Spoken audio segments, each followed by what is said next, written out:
اور اللہ نے حکم دیا. میں اسی لیے نوجوانوں کو کہتا ہوں کہ مفلس نہ بنے. اگر آپ لیڈر نہ بنے, آپ پیسہ کمانے والے نہ بنے, تو وہ لوگ ہوں گے اور وہ پھر انجسٹ ڈسٹریبیوشن آف ریسورسز کریں گے, جو کہ کر رہے ہیں.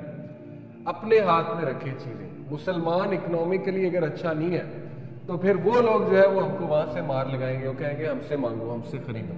دجال بھی تو وہیں سے مار لگائیں گے نا کہ اب میں دوں گا. وہ تو خیر ایک فتنہ ہے اور اللہ کی طرف سے ٹیسٹ اور ٹرائل ہے. لیکن یہ کہ یہ سوچنا کہ نہیں ہمیں اس حوالے سے کچھ کرنے کی ضرورت نہیں ہے. مسلمان سستی کا شکار ہو گئے. بہت سے لوگ کہتے ہیں, مجھے حیرانگی ہوتی ہے, مذاق میں کہتے ہیں جس طرح بھی, کہ دیکھیں پیسہ کمانے کے لیے اور یہ چیزیں کرنے کے لیے گوروں کو رکھا ہے اللہ نے, ہم کھائیں گے بیٹھ کے, مسلمان بس بیٹھ کے کھائے گا. یہ ایک نالائکی والا اور سستی والا ایٹیٹیوڈ ہے. یہ صحابہ کا نہ ایٹیٹیوڈ تھا, نہ مسلمانوں کا تاریخ میں ایٹیٹیوڈ نظر آیا. یہ ہم نے ایکسکیوزز بنا لی. ہم نے ریسرچ نہیں کرنی, R&D کی طرف نہیں جانا, کو اپنا پلیٹ فارم نہیں بنانا, کچھ بھی نہیں کرنا. ہر چیز ہمیں جو ہے وراثت میں ملے گی, اور اس سستی کی وجہ سے آج ہمارا ڈاؤن فال. بہرحال اللہ کہتے ہیں کہ کھاؤ پیو, eat of his provision. Provision defined ہے, لیکن یہ کہ نکلو.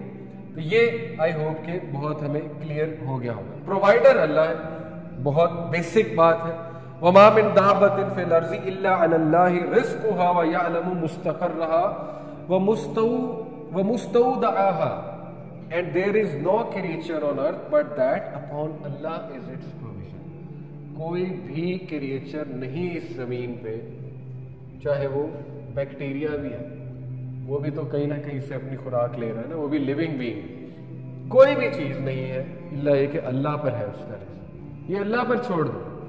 تو یہ کہنا کہ نہیں بچے زیادہ ہوں گے تو بھوکے مر جائیں گے, یہ بھوکا مارنا آپ کے ایشوز ہیں. آپ نے جو ہے وہ باؤنڈریز بنا دی, آپ نے لوگوں کو ادھر سے ادھر ٹریول کرنا منع کر دیا. بہرحال یہ بہت کمپلیکس ایشوز ہیں. اس میں دکھ ہوتا ہے, افسوس ہوتا ہے کہ جب تک اسلامی ذہنیت کے لیڈرز نہیں آئیں گے یہ ایسے ہی رہیں گے, یہ ایشوز ایسے ہی رہیں گے. لیکن وہ کب آئیں گے؟ ظاہر ہے جب پڑھے لکھے لوگ, ٹیلنٹڈ لوگ اوپر آئیں گے, اسلام کو ریپرزینٹ کریں گے اوپر آ کے.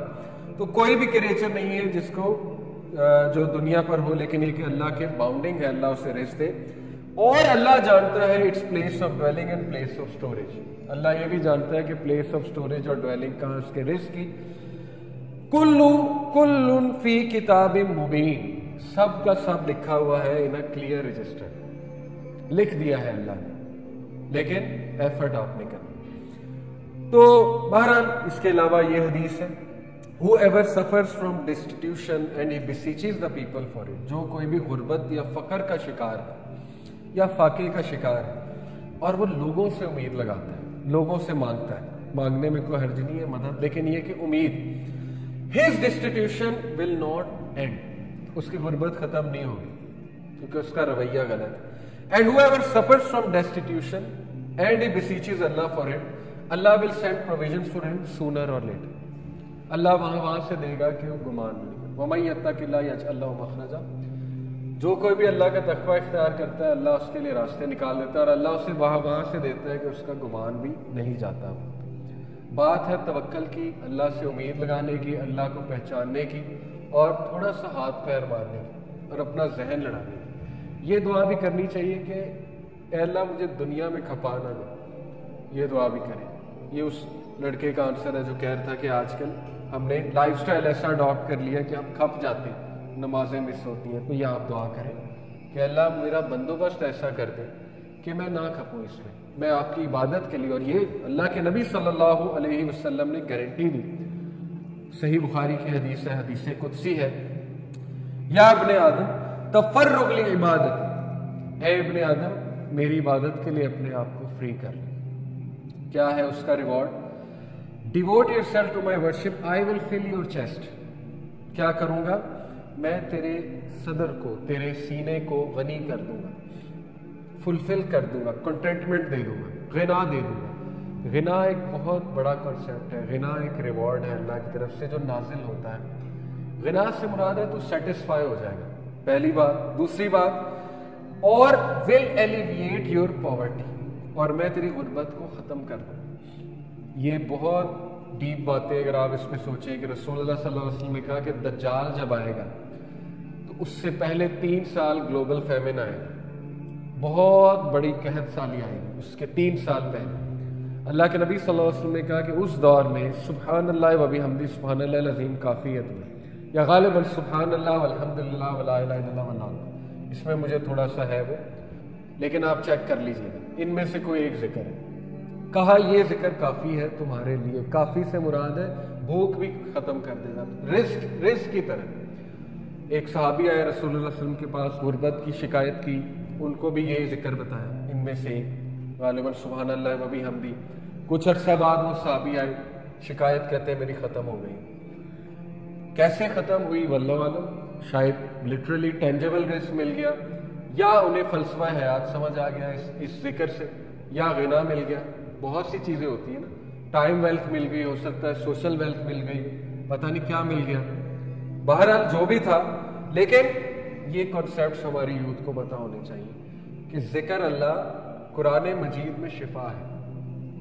ابھی ریسنٹلی ایک پینل ڈسکشن پہ میں تھا، وہاں پہ ایک بہت ماشاءاللہ ٹاپ لیول کی گورنمنٹ امپلائی آئی ہوئی تھی، انہوں نے اپنی بیٹے کی سٹوری سنائی، تھوڑی سی بات میں نے کی، میری بات کو کنٹینیو کیا انہوں نے کہا قرآن مجید کے شفا والے اثرات میں نے اپنے بیٹے پہ دیکھے۔ انہوں نے کہا میرا بیٹا، اس کو ایک ایسی بون کی ڈیزیز ہو گئی، وہ کھڑے نہیں ہوتے تھے صحیح سے، میں روتی تھی، بہت دکھ ہوتا تھا، اب ماشاءاللہ وہ کھڑا ہو جاتا ہے، کافی اسٹرینتھ آ گئی ہے، قرآن پڑھ کے، صرف قرآن پڑھ، علاج بھی چلا، لیکن یہ کہ قرآن بہت پڑھا اس نے، اور ہم نے قرآن انہیں بہت سنایا، سورہ رحمان پرٹیکولرلی۔ تو اس میں کوئی دوسری رائے نہیں ہے کہ قرآن مجید جہاں پڑھا جاتا ہے اور جو قرآن کو بہت پڑھتا ہے تو اللہ اس کے میٹرز کو اس طرح سے سالو کرا رہا ہوتا ہے کہ وہ سوچ بھی نہیں سکتے، پتہ نہیں کہاں سے کوئی مددگار آ جاتا ہے اللہ کی طرف سے، اور وہ کہتا ہے اچھا تمہارا یہ کام میں کرا دوں، تمہارا یہ مسئلہ میں حل کرا دوں۔ اس لیے یہ توکل کی باتیں، یہ یقین کی باتیں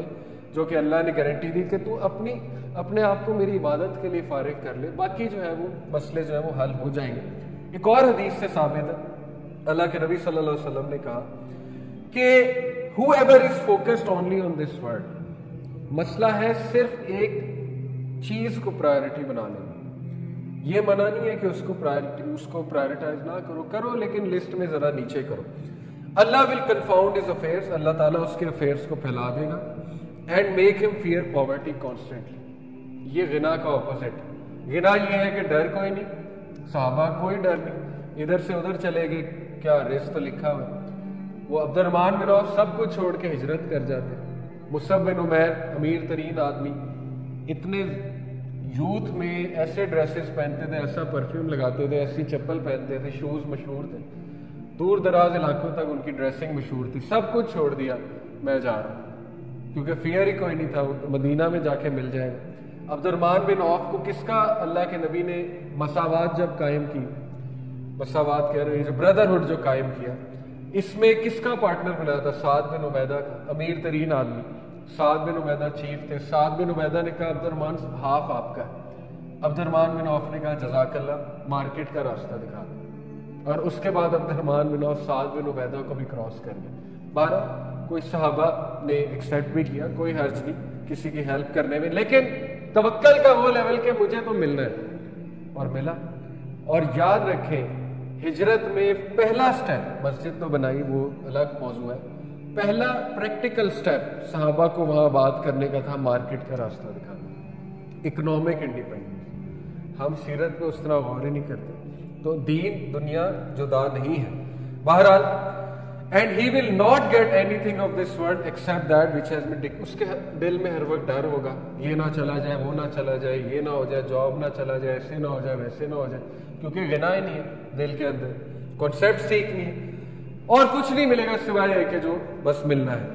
whoever is focused on the hereafter, Allah will settle his affairs for him and make him feel content with his loss بھی ہوگا، اللہ غنا دے دے گا، and his provision and worldly gains will undoubtedly come to him، خود آئیں گے ان کی طرف۔ Again ہاتھ پیر ہلانے، لیکن یہ ایک ریوارڈ ہے کہ یس کنیکشن تمہیں مل جائے گا، اللہ کی طرف سے تمہارے بندوبست ہوتے جائیں گے، بندوبست اللہ نے کرنے، ہاتھ پیر جو ہے وہ تم نے ہلانے۔ تو یہ ثابت ہو گیا کہ اللہ ہی ہے جو رازق ہے، رزق دینے والا ہے، اللہ سب کچھ جانتا ہے، اللہ نے متعین کر دیا ہے 4 منتھس پہلے. جب 4 منتھس ہو جاتے ہیں بچے کو ماں کے پیٹ میں اینجل آتا ہے، 4 چیزیں لکھ دیتا ہے: اس کا رزق، اس کی عمر، موت کب آئے گی، اور یہ کہ یہ ریچڈ ہوگا کہ بلیسڈ ہوگا.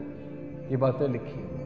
لیکن اس کا یہ مطلب نہیں کہ آپ انکریج نہ ہو اللہ سے مانگنے پہ، بالکل مانگیں. یہ تو اللہ اپنی پاور بتا رہا ہے کہ مجھے پتا ہے. یہ اللہ اپنی پاور بتا رہا ہے. یہ اللہ یہ نہیں کہہ رہے کہ اب کچھ نہ کرو، سب کچھ تو لکھا ہوا ہے. نہیں، آپ اللہ سے مانگیں، انکریج ہو، کانفیڈنٹ ہو اللہ کے بارے میں کہ وہ میرا کل بھی جانتا ہے، شام بھی جانتا ہے، اس کو پتا ہے کب غربت آنی ہے، اس کو پتا ہے کب فراوانی آنی ہے. تو بس میں مانگتا جاؤ اللہ سے، پناہ مانگو. اللہم انی اسألک العفو والعافیۃ فی الدنیا والآخرہ صبح شام کے اذکار میں سے پڑھا کریں. عافیت مانگے اللہ سے. کیوں نہیں دے گا اللہ تعالیٰ؟ بالکل دے گا. آپ کو پروٹیکٹ کرے گا، عافیت دے گا، فراوانی دے گا. آسانی مانگیں گے تو آسانی بھی دے گا اللہ تعالیٰ. باقی یہ کہ ٹیسٹ اور ٹرائل